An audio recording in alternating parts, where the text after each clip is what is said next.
And oh man, it is a lot going on in the world of Caitlin Clark. New sponsorships to the left, new deals to the right. It's a lot going on. We are gonna get to everything. Oh, that's a boss move.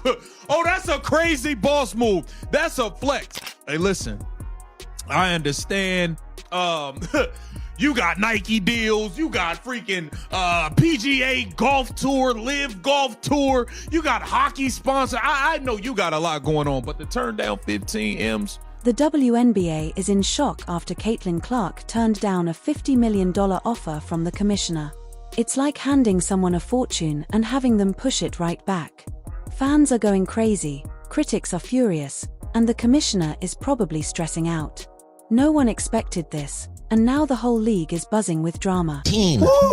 After it started at 5, right? But the official final offer was $15 million for 10 weeks. He must be making some good dough, and I just think that it was more like a league thing. She didn't want to be anything. Yeah, she had to give the WNBA.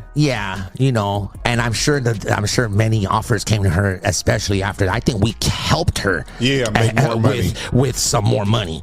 If anything, you got a name like Ice Cube offering you $15 million on publicly, man. You got all that. That's all you need. That's all you need for the other 5 and the other 5 and the other 5 to come together. The WNBA is in total chaos after Caitlin Clark turned down a record-breaking $50 million contract from the commissioner. What was supposed to be a historic moment quickly turned into shock. Instead of celebrating, Caitlin shrugged it off and said no. That's when the drama exploded. Fans, players, and the league reacted like kids throwing a tantrum after being told the toy aisle is closed. Unrivaled. If y'all thought a few million and some equity was gonna get her to show up and play in your league, you got another thing coming. I said it. If Unrivaled want Caitlin Clark, y'all, a minimum of 10 million plus like 50% ownership of the whole league. That's where we start. That's the starting negotiation point. I might have undersold her, y'all. I might have undersold Caitlin Clark. To see why Caitlin Clark's rejection blew up online, you have to look back at her rise. She's not just another basketball player, she's a game changer. In college, she was draining threes from way beyond the arc and making defenders look invisible in her highlights. Fans didn't just attend her games, they packed arenas and begged for extra space just to be part of the show. The league is on welfare, okay? If they weren't on welfare, then the league would fold and there would be no women's basketball. And that is basically what has been revealed in this bombshell report about the WNBA being on track to lose roughly $50 million this year. $50 million, which is significantly more than the WNBA had been losing on a yearly basis in the past. Now, again, this is a little bit surprising because of the explosion in popularity of the WNBA due to Caitlin Clark, okay? But once we get into the details, it's not really all that surprising.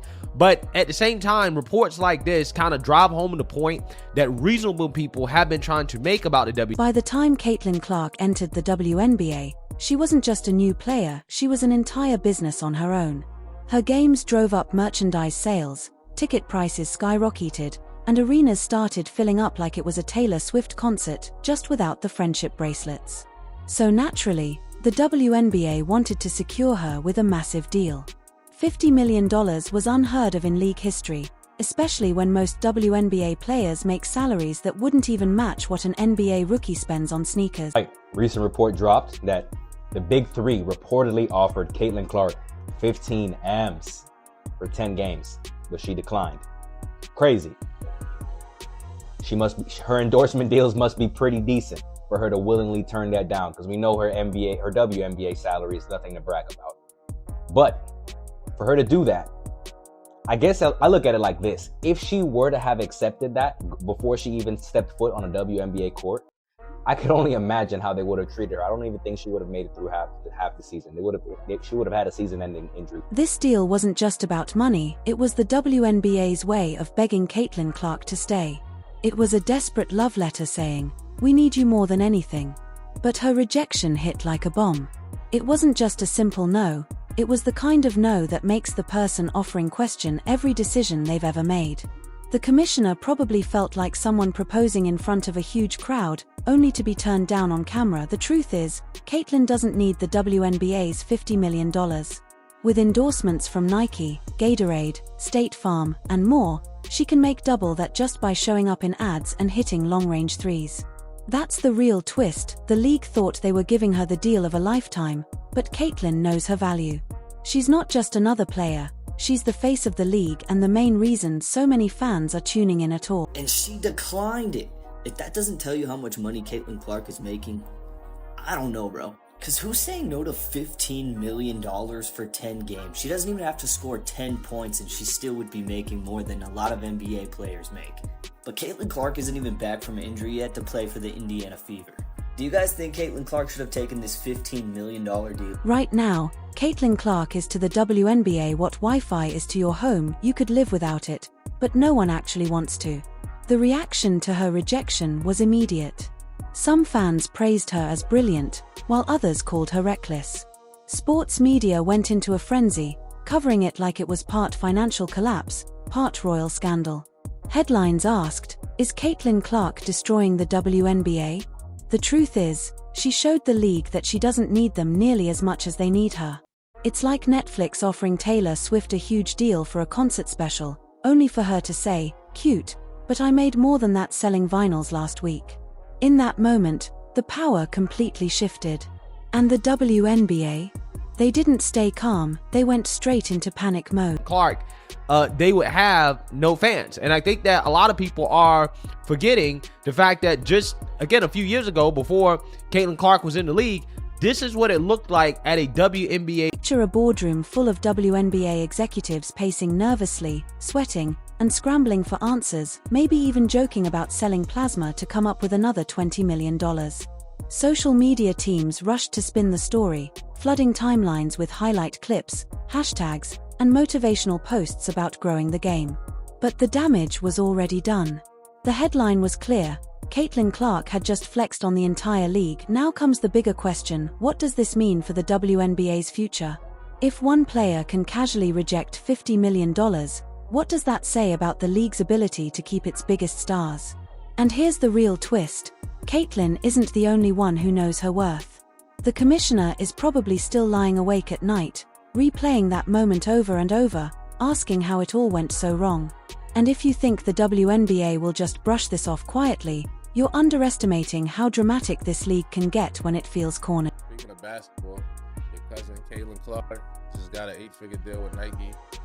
A lot of people in our community is up in arms. They're not feeling that. They mad Aja Wilson don't got a shoe yet. And it's simple math, bro. Aja Wilson played in the championship for the WNBA, and the final game peaked at like 1.2 million. Caitlyn Clark played in the Final Four, and the game before the championship game peaked at 17 million viewers. Caitlyn Clark is going to come to the WNBA and violate that shit. This wasn't just rejection, it was public humiliation. Picture throwing the biggest surprise party ever, booking Beyoncé, renting out a stadium, and then the guest of honor doesn't even show up. That's how the commissioner felt, only worse, because the entire world was watching. At first, the league went into denial. Anonymous insiders claimed Caitlyn hadn't really said no, that things were still being discussed. In reality, the WNBA was scrambling to save face, like a teenager rushing to delete their browser history before their parents walk in. Then came the anger, though it was really strategy. Caitlyn was playing chess while everyone else was still fumbling with checkers. Meanwhile, social media exploded with memes. People edited clips of the commissioner sweating during press conferences with captions like, "When you realize your entire business model depends on one 22-year-old. Others made fake ads joking, "Please, Caitlyn, we'll even throw in free snacks for life." It was harsh, it was hilarious, and the internet wasted no time dunking on the league's desperation. NBA needs to do something about this. Kathy Engelberg, you need to get a hold of what's going on here. The officiating Kelsey Mitchell getting knocked around like a damn pinball, shoots 4 free throws. Aaliyah Boston plays an entire game, as big, as strong, as physical as she is. Aaliyah Boston shoots 0 free throws. and she wasn't standing at the three-point line. The officiating is flat out atrocious. Everybody else is getting calls. I think it's ridiculous. Just the fact that Aaliyah Boston shot 0 free throws tells you everything in itself. Fans quickly split into two camps. On one side were the loyalists, calling Caitlin Clark a diva or a sellout. They said she was disrespecting the league that gave her a platform. But let's be real, the WNBA didn't make Caitlin Clark. Caitlin Clark made people actually care about the WNBA. Before her, highlights were buried and mostly ignored. After her, suddenly the league was front and center. On the other side, fans praised her as brilliant. To them, this wasn't arrogance, it was strategy. Why lock into a long league deal when endorsements, media opportunities, and personal branding could easily bring in triple the money, without the grind of half-empty arenas and endless back-to-back games? One network even ran a debate asking if Caitlin Clark had just ended the WNBA before it ever truly began. That's the kind of exaggerated coverage usually saved for alien sightings or government scandals, not women's basketball contracts. But in the end, chaos sells. And Caitlin had just served it up perfectly. Something that do not be surprised that President Trump speaks on with that kind of audience that is protective of a Caitlin Clark and what she stands for and what she represents. And they come to a conclusion that they believe she is being unfairly treated. That is going to be a problem for the WNBA. And based on Trump's history with the NFL and him being an obvious sports fan, goes to events and stuff like that, he pays attention to this kind of stuff. I'm just warning them, watch it, because if he gets involved and that base gets involved, because somehow, some way they embrace victimhood on a part of... This move sent shockwaves far beyond the contract itself. Networks that only agreed to air games because Caitlin was playing had to wonder what this meant for their deals. Other players started realizing they might have more power than the league ever wanted them to believe. And for the commissioner, this wasn't just about money, it was about control. That $50 million offer was meant to secure Caitlin's influence under the league's umbrella. By rejecting it, she sent a clear message. She couldn't be owned. For a commissioner used to players gratefully accepting whatever scraps they were offered, this was a brutal wake-up call. Caitlin didn't even need to explain her decision, her silence said it all. The league had finally found its superstar, only to watch her flip the script completely. It was like stumbling on water in the desert, only for the water to say, "Actually, I don't feel like being bottled right now." And the ripple effects didn't stop there. Inside locker rooms, players started questioning why they were grinding for small contracts when the real money might be outside the league.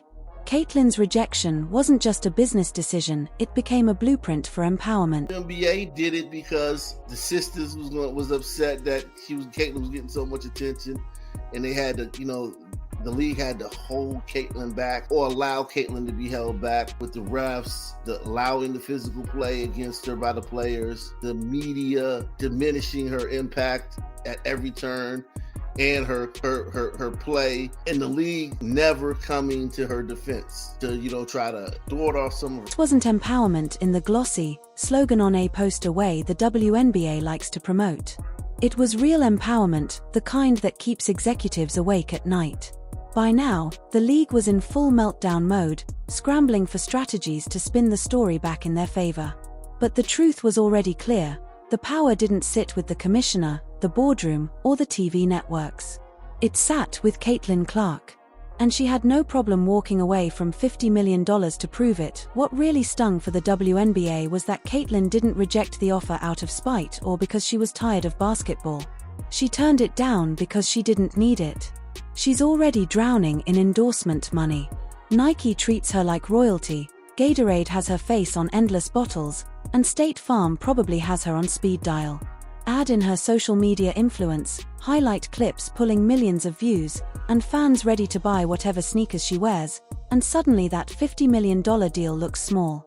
Caitlin isn't chasing contracts, she's building an empire that stretches far beyond the court. WNBA hates Caitlin Clark. She is a white girl in a predominantly black league who's better than all of them. Even with everything that's going right now with the Pay Us What You Owe Us shirt, you saw Kelsey Plum at the end of it, tattletale basically, and bring out Caitlin Clark about her team not being there. Again, So there's again. always The league thought it was pulling off a power move, but Caitlin Clark turned it into a punchline.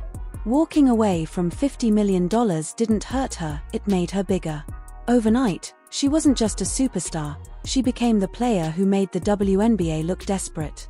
She was the woman bold enough to say, "I don't need your record-breaking offer. I've got bigger plans." And in sports, nothing is more powerful or attractive than leverage, but this isn't only about one contract. It's about the future of women's sports. For decades, female athletes have been told to take whatever they're given, smile for the cameras, and quietly accept the pay gap. Caitlin just tore that script apart. By rejecting the biggest offer in WNBA history, she showed every athlete that gratitude doesn't pay the bills, leverage does. And this wasn't even a risk for her. Endorsements are booming, and Caitlin Clark is the one holding the keys. She's the gunslinger in a wide-open market, walking into town knowing she already owns it. The painful irony is that the WNBA thought they were securing their future with this deal, but instead, they exposed how fragile that future really is. Because if one player can shake the league with a single rejection, what happens when others realize they can do the same? Caitlin may have just lit the spark of a revolution without even saying a word. For Caitlin Clark, $15 million to play in 10 games. That's $1.5 million per game, bro. And she turned it down.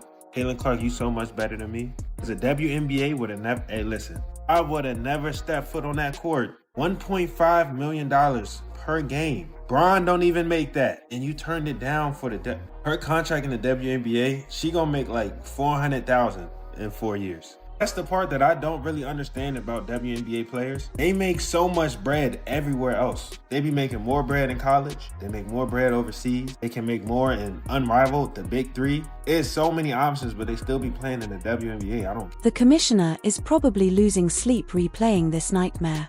Imagine working to put together the biggest contract your league has ever offered, presenting it like a priceless treasure, only for the player you're counting on to not just turn it down, but make it feel like she laughed at it. That kind of rejection lingers forever. What makes it worse is that Caitlin Clark doesn't even have to say anything. Every time she steps on the court, every sold-out arena, every headline proves her point without her lifting a finger. The harder the WNBA tries to spin this as a win, the clearer it becomes that Caitlin is the one holding all the cards. She didn't just reject a contract, she redefined what it means to have options. She showed that in modern sports, real power doesn't sit in the commissioner's office, it sits with the stars who know their worth and act on it. Caitlin reminded everyone that the WNBA needs her far more than she needs the WNBA. And all it took was one devastating word: no.